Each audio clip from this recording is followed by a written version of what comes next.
Please pray with me. Gracious God, may the meditations of my mouth and the meditations of all our hearts be a pleasing offering to you, O God, our rock and our Redeemer. Amen.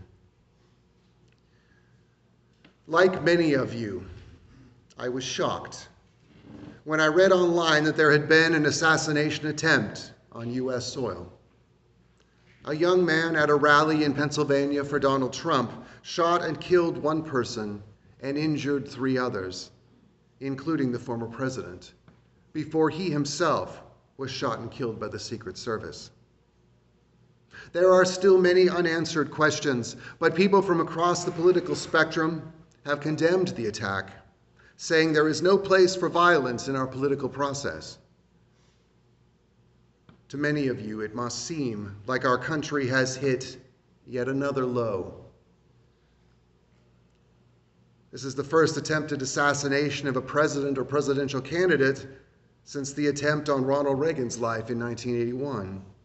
For those of you who are old enough, this probably brings back memories of the late 60s and all the political assassinations of that time.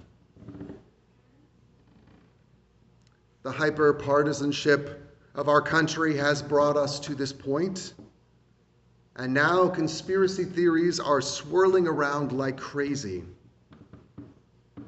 I was just talking to a friend who's convinced this was a conspiracy. This is going to make everything so much worse than it already is. And it is very easy to despair right now. Now, our first reading is from the prophet Amos.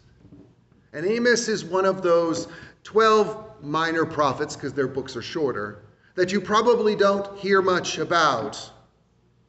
Those of you who learned the books of the Bible through, singing songs may remember Hosea, Joel, Amos, Obadiah, Jonah, Micah, Nahum, Habakkuk, Zephaniah, Haggai, Zechariah, Malachi. That's the 12 minor prophets. And we need a little levity, so that's why I inserted that in there. Amos ministered in the northern kingdom of Israel in the middle of the 8th century BCE. He ministered during the reign of King Jeroboam II, which was actually a time of incredible economic affluence for the northern kingdom of Israel. We see God giving Amos a message, but then when the prophet delivers his message, he comes up against the priests of the temple in Bethel. The northern kingdom had 2 temples. One was down in Bethel in the south, and the other was up in Dan in the north. Sometimes our call from God pushes us to give difficult messages that might not be well received. It is an occupational hazard for anyone serving in a religious capacity. Speaking truth to power is not risk-free. And our epistle's reading comes from Ephesians. As you can see, we are no longer in 2 Corinthians. And in fact, we'll be spending the next 7 Sundays hearing from Ephesians. So get used to it, people.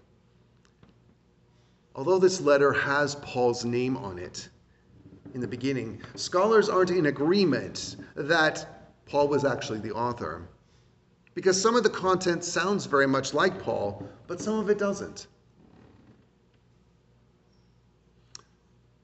And although this passage has often been used to advance the idea that each person's final destination, be it heaven or hell, was already decided by God before the creation of the world, notice that there isn't much here that talks about individuals. Rather, the writer is talking about the people as a whole. It's ironic that this passage, which was probably meant to impart hope, has actually been used for quite the opposite purpose, to scare people, to make them wonder whether or not they are a part of the predestined elect or not.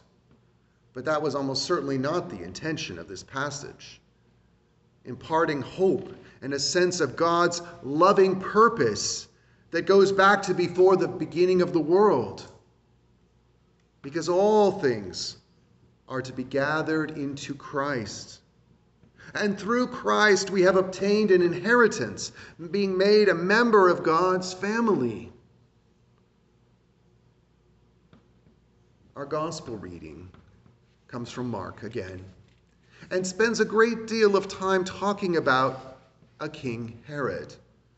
Ironically, Mark is the shortest of the Gospels, but has the longest retelling of this particular incident.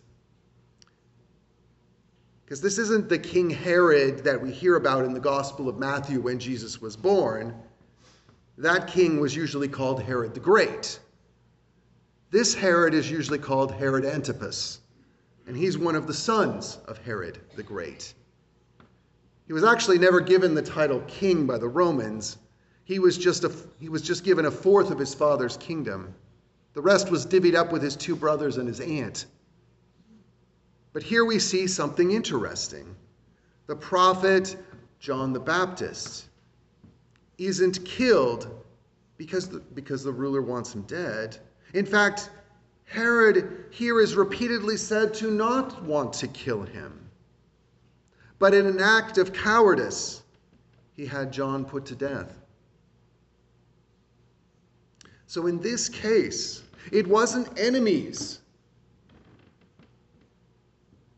that put John the Baptist to death. Rather, it was an ambivalent, powerful man who gave in to his fears. I'm sure there's a lesson there. Governments are systems of power, of domination, and they never hesitate to use violence to maintain themselves. These are indeed scary times, but they are nothing new for the people of God. We can seem like we're adrift in this world, floating from place to place with no permanent home, because our ultimate allegiance is to God and God's kingdom, not to that of any human realm. And we realize that all kingdoms rise and fall. That never changes. If you look at the map today and look at a map from 100 years ago, you'll notice gigantic changes.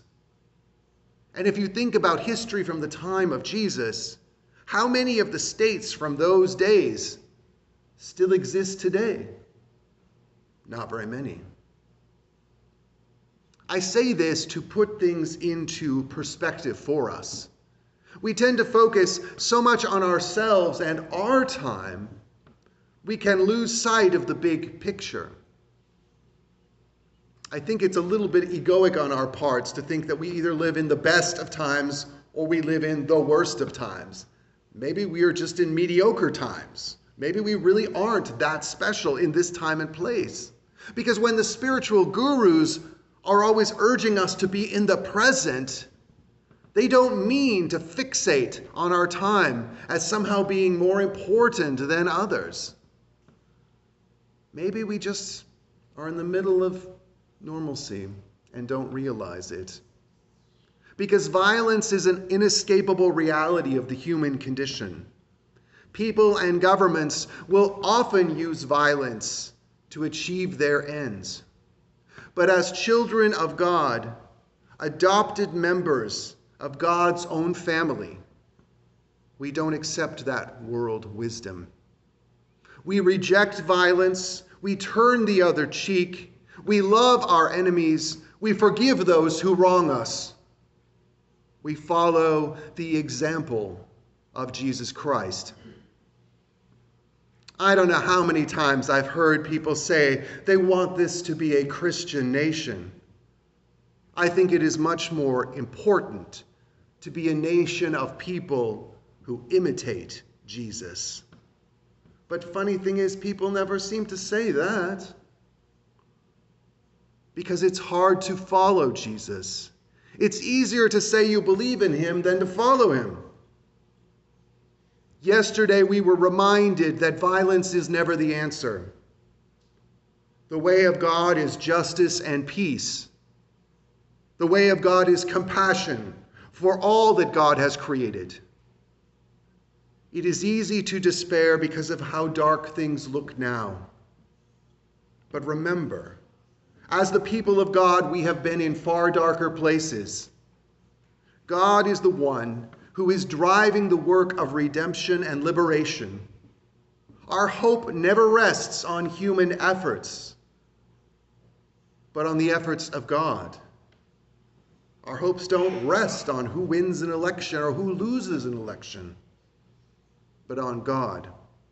Our faith doesn't rest on our achievements, but on God's achievements through Jesus Christ. That is the message for you today. Hope. Because yes, things look dark. And they are. And they may very well get darker in the immediate future. But our hope rests in God. God is the object of our faith. And therefore we can truly hope, knowing that no matter what, God will bring us from the darkness into the light. And I know that's hard to hold on to sometimes. But as the children of God, as the people of faith, that's what we're here for. Faith doesn't mean much if you only hold on to it when times are easy. It's hard sometimes. And it's easy to lose faith. It's easy to become discouraged. But God is at work in the world, no matter what. And we can rely on that. Our faith is in that. And our hope is in the knowledge that God is bringing about a new world. And no human being, no president of the United States can get in the way of that.